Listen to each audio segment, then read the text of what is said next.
Welcome to my channel. আমার চ্যানেলে আপনাদের স্বাগতম। চলে আসছি আর একটা নতুন রেসিপি নিয়ে।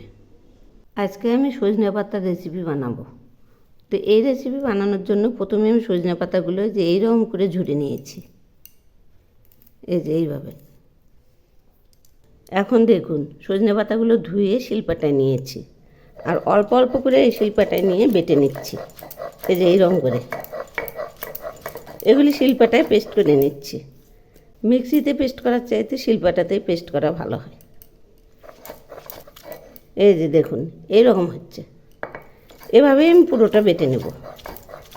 বাটা হয়ে গেছে, এই যে এইটুকুই আছে। এবার আমি এগুলি বাটিতে তুলে নেব। এই যে দেখুন এইরকম হয়েছে। এবার আমি কড়াইয়ে 5 চামচ সরিষার তেল দিলাম, আর ফোড়নের জন্য দিচ্ছি সামান্য একটু কালো জিরে। এখন আমি কয়েকটা পটল এইরকম করে ছুলে নিয়েছি, আদা ছোলা করে নিয়েছি, এগুলি দিলাম।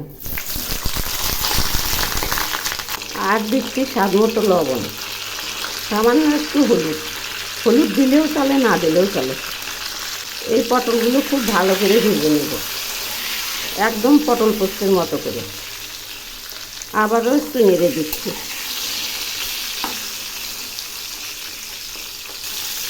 পটল ভাজা প্রায় হয়ে আসছে। এই যে দেখুন এক পাশ করে ভাজা হয়ে গেছে। এখন আমি ঘুরিয়ে ফিরিয়ে এইভাবে ভেজে নেব।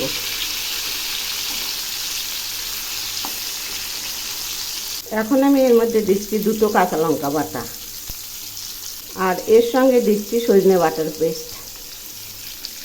এগুলি একটু পিছলে হয়, কিন্তু ভাজলে আবার ঠিক হয়ে যাবে। এখন একটু নেড়ে দিচ্ছি। এই রান্নাটা একবার খেয়ে দেখবেন কত সুন্দর লাগে।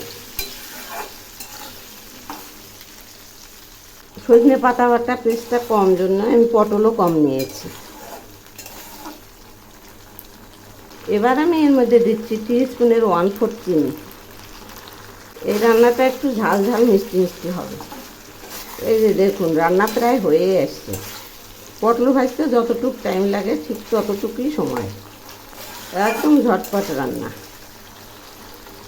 রান্নাটা এখন হয়ে গেছে। এই যে এইরকমই নামাবো, এর মধ্যে কিন্তু আমি ঝোল দেব না, একদম এই গ্রেভিটা দিয়েই খাওয়া হয়ে যাবে, এত টেস্টি। এবার আমি নামিয়ে নিচ্ছি। রান্নাটা নামিয়েছি, দেখুন না কত সুন্দর হয়েছে। এভাবে একবার বানিয়ে খেয়ে দেখবেন, অপূর্ব স্বাদ। সজনে পাতা আমাদের শরীরের জন্য খুবই উপকারী।